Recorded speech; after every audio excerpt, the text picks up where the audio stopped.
कोल्हापूर शहरात 100 कोटी रुपये खर्च करून प्रमुख 16 रस्त्यांची कामं करण्यात येणार आहेत।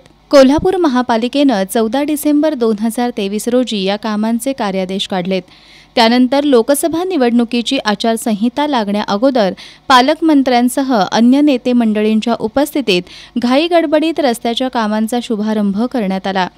मात्र आता पावसाळा जवळ आला तरी रस्त्यांची कामं पूर्ण झालेली नाहीत। याचा जाब विचारण्यासाठी आज कोल्हापूर शहर आणि जिल्हा नागरिक कृती समितीच्या वतीनं एव्हरेस्ट इन्फ्रास्ट्रक्चर या ठेकेदार कंपनीच्या नागाळा पार्क परिसरातील कार्यालयात ठिय्या आंदोलन करण्यात आलं। सुरुवातीला कृती समितीच्या कार्यकर्त्यांनी कंपनीच्या कार्यालयाच्या बाहेर 100 कोटीच्या कामांचं काय झालं असे फलक हातात घेऊन जोरदार घोषणाबाजी केली। यानंतर कृती समितीचे कार्यकर्ते कंपनीच्या कार्यालयात गेले।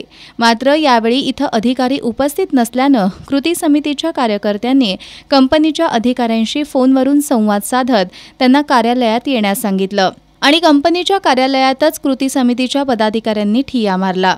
काही वेळात प्रोजेक्ट मॅनेजर सत्तार मुल्ला या ठिकाणी आले। यावेळी कृती समितीच्या सदस्यांनी मुल्ला यांना शहरातील रस्त्यांची कामं रखडल्याबद्दल जाब विचारायला सुरुवात केली।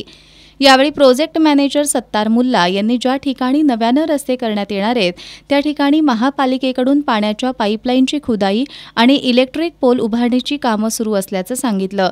ही कामं वेळेत पूर्ण झाली नसल्यामुळे रस्त्यांची कामं पूर्ण करण्यासाठी विलंब होत असल्याचं सत्तार यांनी सांगितलं। सुरू करण्यास विलंब होत असल्याचा खुलासा त्यांनी केला। यावेळी कृती समितीच्या वतीनं शहरातील रस्त्यांची कामं लवकरात लवकर पूर्ण करण्यात यावीत अशी मागणी करणारं निवेदन मुल्ला यांना देण्यात आलं।